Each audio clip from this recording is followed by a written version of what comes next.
যেদিনকে কাজে তাড়াতাড়ি থাকে সেদিনকে কাজের বাড়াবাড়ি হয়ে যায়। দেখো ছোট্ট ছোট্ট আবার ডার্কে মাছ এনেছে, সাথে আবার মোরলা মাছও আছে।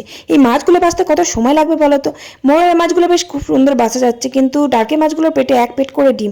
হাতে বড় বড় নখ রেখেছি কেমন বলতো, এই যে মাছের আঁশগুলো ছাড়ানোর জন্য। কুচু কুচু মাছ, আঁশগুলো বেশ নখে করে দারুণ ছাড়ানো গেল। যাই হোক, মাছগুলো বেছে নিয়ে রান্নাঘরে চলে এলাম। আর আজকের মেনু কিন্তু অনেকগুলোই রয়েছে। পটল ভাজা করলাম, আর কাটোয়া ডাঁটার চচ্চড়ি করলাম।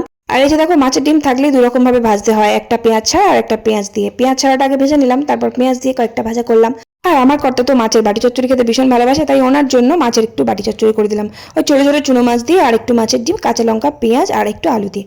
আর ছোট মাছটা আলু কচু দিয়ে তরকারি করলাম। আর কালকে 4টে মাছের পেটি ছিল, সেই মাছটা ওই তরকারির মধ্যেই দিয়ে দিলাম। আর দেখো কাণ্ড, আমাদের মাঠের জমিতে কত পাট শাক থাকতো, জেঠু আবার বাজার থেকে পাট শাক পাঠিয়ে দিয়েছে ভাজার জন্য। তো যাই হোক, পাট শাকগুলো বেছে নিয়ে রসুন ফোড়ন দিয়ে ভাজা করলাম, মসুর ডাল করলাম, আর রান্নাঘরটা পরিষ্কার করলাম। আর কড়াই যা পড়েছিল, কড়াইটা বেশ আম পাতা দিয়ে চকচকে করে মেজে নিয়ে চান করে খেতে বসলাম। এবার তোমরা একটা লাইক করো।